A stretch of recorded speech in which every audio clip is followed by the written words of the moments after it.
Hello, bros. We're back with more Bukowski and the Bathtub, Recollections of Charles Bukowski by John Thomas, collected and edited by Philomene Long. On chapter 10, as I've stated before, this book is spine came apart, so I just basically took it apart. It's easier to read this way. Chapter 10, back to the busts. Philomene, talk about some of his women, e.g. Linda King. John, how about her famous bust of Bukowski? But really, there were two busts of him. The famous bust is bust number 2. Philomene, explain. John, she wanted to do a bust of me too, either because she had seen me or Hank had talked to her about me. Hank picked me up one afternoon and drove me over to her place, and he sat around drinking beer while she began to model my head in clay. She had just finished the clay model of the famous bust, but not really. You'll see. So I sat on a stool and she was working at her kitchen table, and she was pretty good in a conventional way. She could slap together a likeness with some skill. Well, she just about finished my bust at the first sitting, and it was a fair likeness. Then Hank had to go somewhere, so we got in his car and he was going to drive me home. We were somewhere on Western, and I saw a theater running the movie I wanted to see. I forget what it was. I was broke, so I said, Hank, lend me $5. Philomene, it wasn't $5 for a movie in those days. More lies. John, I know it was not $5 in those days, but the $5 was going to cover the admission, the popcorn, and soda pop. Philomene, and the price of your modeling fee? These guys are rank horror. What's it called? John, and the bus fare back to Echo Park. This was a big number for him, lending money to anybody, but he finally did it, although he was very worried. Philomene, as he should have been, back to the busts. John, you'll see about that. I saw the movie, ate the popcorn, drank the soda pop, took the bus home. I'll get back to the subject of the bust. So I owed him $5, and the next time he came around to the house, he was very drunk. Philomene, very grumpy, I assume she means. John, drunk. It was a nighttime, and in the parking, drunk. It was nighttime, and in parking his rusty old boat. Philomene, yellow, right? It might have been. John, it might have been. I can't fucking read. John, it might have been. Sounds good. Anyhow, in parking, did some damage to the rear end of my car. He promised to pay for the damage, and I said, you could knock the $5 I owe you out of that. $30 altogether. It took him months to pay. But back to the busts.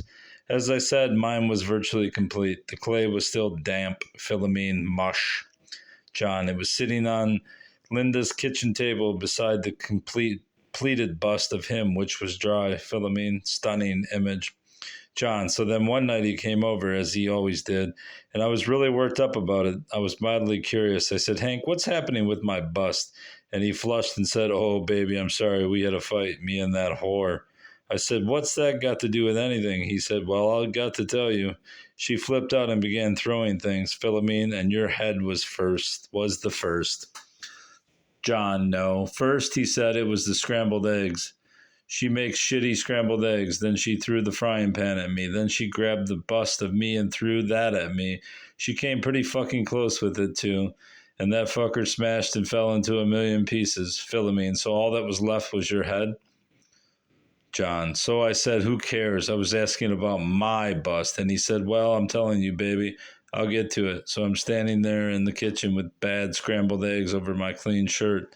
Philomene, he threw it? John, staring down at all these little bitty pieces of clay on the rug that used to be my bust, I said, yeah, your monument. He said, and I felt something big and damp hit me in the back, like a giant toad had jumped on me. But there wasn't no toad. It was wet clay, your bust. It slid off my back onto the kitchen floor. Flop. I looked down at it, and all that was left of you was a little bit of your nose and one ear. All the rest of it was just a lump of clay, like a big lump of cow shit. I'm sorry, man. I apologize for that whore. Philomene. So then she made the second bust of him, which was exactly like the first one. John, she could have started it fresh 500 times and it would still look just the same. Then, I think, at some point it got cast in bronze and has been heavily photographed. Philomene, whatever happened to the lump of clay that had been you?